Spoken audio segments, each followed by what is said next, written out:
Hello friends, Beena's ബ്ലോഗിലേക്ക് എല്ലാവർക്കും സ്വാഗതം. അതെ, ഇത്തവണ ഞാൻ എല്ലാം ഇഞ്ചിയും കാച്ചിലും ചേനയും എല്ലാം ഞാൻ ചാക്കിലാണ് കൃഷി ചെയ്തത് കേട്ടോ. നമുക്ക് സ്ഥലക്കുറവുള്ളത് കാരണം. അപ്പോൾ അതൊക്കെ നിങ്ങൾക്കൊന്ന് കാണിച്ചു തരാൻ വേണ്ടിയിട്ട് മാത്രമാണ് ഞാൻ ഈ വീഡിയോ എടുക്കുന്നത്.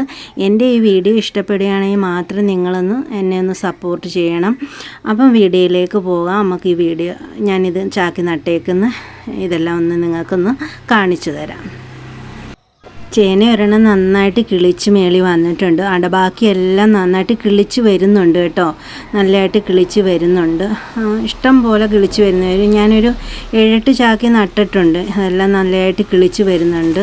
ഇനി ഇതെല്ലാം കിളിച്ച് വന്നതിന് ശേഷം നമ്മൾ കുറച്ച് മണ്ണും വളവും കൂടി നമ്മൾ എല്ലാ മാസവും ഇട്ട് കൊടുക്കണം. എന്നാലേ നമുക്ക് നല്ലതുപോലെ ഒരു വിളവ് കിട്ടൂ. കാച്ചിലൊക്കെ നട്ടത് എന്തായാലും കിളിച്ച് വള്ളി പടർന്ന് കുറച്ച് പൊക്കത്തിലായി തുടങ്ങിയിട്ടുണ്ട്. അതേപോലെ തന്നെ കിഴക്കയും പിന്നെ കിളിച്ച് അത് നല്ലതായിട്ടെല്ലാം വള്ളിയെല്ലാം വീശി വന്നിട്ടുണ്ട്. എനിക്ക് ഒരുപാട് സന്തോഷമുണ്ട്. എൻ്റെ വീഡിയോ ഇഷ്ടമാണെങ്കിൽ നിങ്ങൾ ലൈക്ക് ചെയ്യണം, ഷെയർ ചെയ്യണം, സബ്സ്ക്രൈബ് ചെയ്യണേ പ്ലീസ്.